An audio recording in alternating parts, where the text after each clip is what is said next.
Let me just get this out of the way. I really wanted to like Dune Prophecy. As a devoted fan of Frank Herbert's universe, I went into the show hoping for something brilliant, thought-provoking, and a bit weird. That's the way I like my Dune. You also might remember me saying this. Honestly, the first episode has me, dare I say, excited? Bring on episode 2. Well folks, either I jinxed the frack out of this show or this is a lesson in speaking too soon. I'm afraid I was also guilty of wearing fan goggles. I know what you're thinking. What are fan goggles? Well, fan goggles are what a fan sometimes view things through when they really want to like something because they're super fans of the IP. These goggles make you project stuff onto a show or a book or a movie that just isn't there, simply because you want it to be good that much.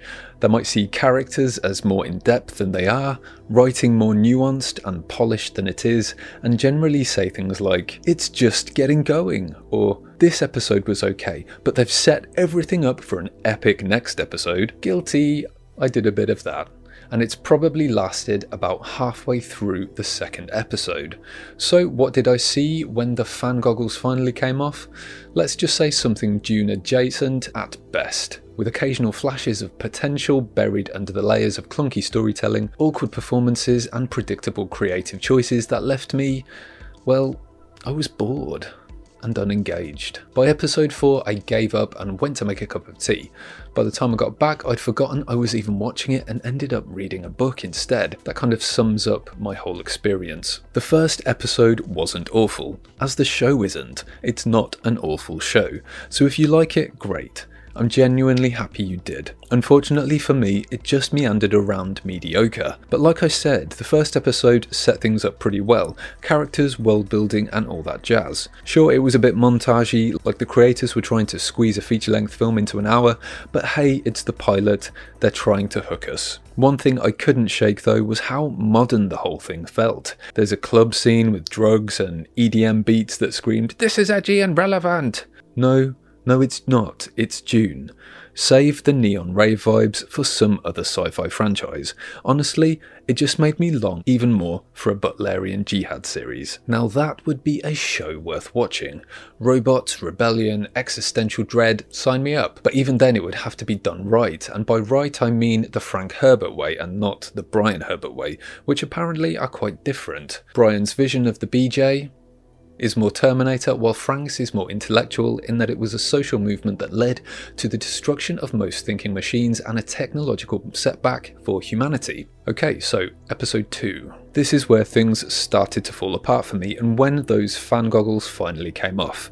First, let's talk about that gratuitous sex scene. Look, I'm not a prude, but I went out of my way to talk about how Dune Prophecy isn't Game of Thrones in space, only to have it throw in a pointless sex scene just to grab attention. Yeah, I was rolling my eyes.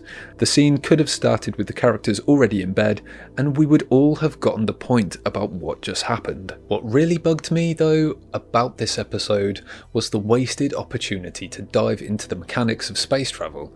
Valia's journey to Seleucus Secundus happened so fast it's like she caught an interstellar Uber, as though it was something mundane and uninteresting. It could have been the perfect time to bring in the Spacing Guild and the whole folding space-time thing. Show me a navigator in their giant space tank, give me some visuals of what makes Dune so iconic, but nope, just a plot point that glossed over like it's nothing. And don't get me started on the rebellion storyline. Apparently people are mad because the great houses are hoarding spice, and this somehow forces them into violent insurrection. But why? Are they snorting it for sustenance? The show doesn't explain this very well, so the stakes feel hollow. Meanwhile, one of the rebels has so much spice that her eyes are full on blue.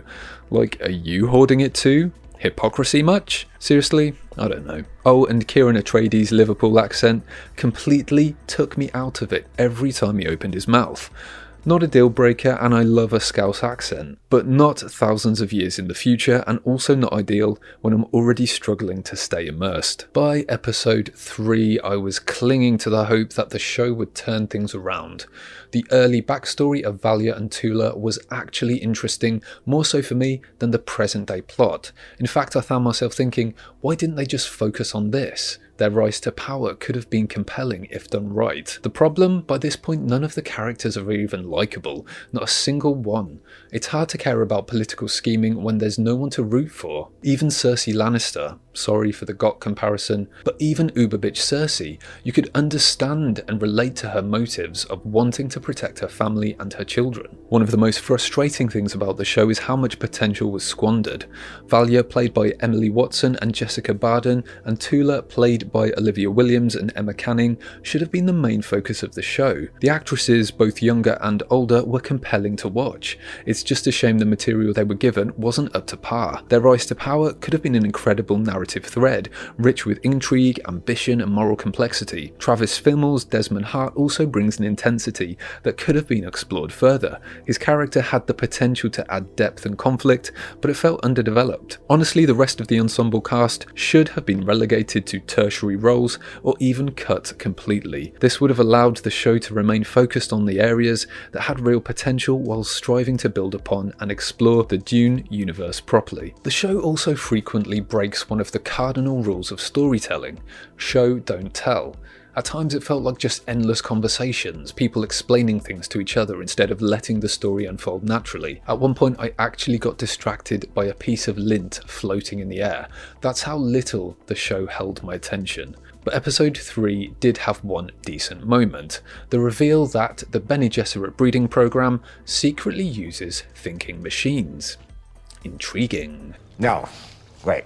Boring. By the time I forced myself to watch episode 4, I realised something important. I didn't care about any of it. The characters, the plot, the world, it all felt so lifeless and dull. The Sisterhood acolytes were particularly grating. Every scene with them felt like Space Witch Hogwarts gone wrong, and the show doubled down on its worst tendencies. More talking, more explaining, more clubbing. Seriously, why? And still no one worth rooting for. Also, the Ixians reminded me of one of the Mitchell brothers from EastEnders. For my transatlantic viewers, EastEnders is a soap opera in the UK. 10 million Solari. That's a lay low for weeks. You're a mess. See what I mean? The pacing was not good. It took me weeks to psych myself up to watch this episode, and when I finally did, I kept pausing to do literally anything else. Go to make a snack, scroll through my phone, stare out the window at a bird pecking on the neighbour's roof. Honestly, all more engaging than whatever was happening on screen. By the end of the episode, I was done. Life's too short to slog through mediocre TV, even if it is Dune. The show had more potential, it really did, and like I said, it's not an awful show, and there are glimpses of a great show buried in there, like Valia and Tula backstory and Desmond Hart, but the execution is... the word that comes to mind is amateurish. Dune should be complex, weird and mind-blowing. This show attempts to be these things, but for me doesn't reach the calibre of Herbert's Dune series, or even for that matter, Villeneuve's films. If you're a die-hard Dune fan or new to the IP, you might find something to enjoy here. But for me, I'll reread the books, watch Villeneuve's movies, or daydream about that Butlerian Jihad series done right. Ah, BJ. But these are just my thoughts. I'd love to know what you thought of the show in the comments. Still want sci-fi stuff? Check out these 10 sci-fi things that I actually loved in 2024. Thanks so much for watching. If you're craving an extraordinary journey through realms unexplored, consider delving into universes directly out of my brain by checking out my sci-fi novels Black Milk and Delphine Descends. You can find more details in the description. Thanks for your support.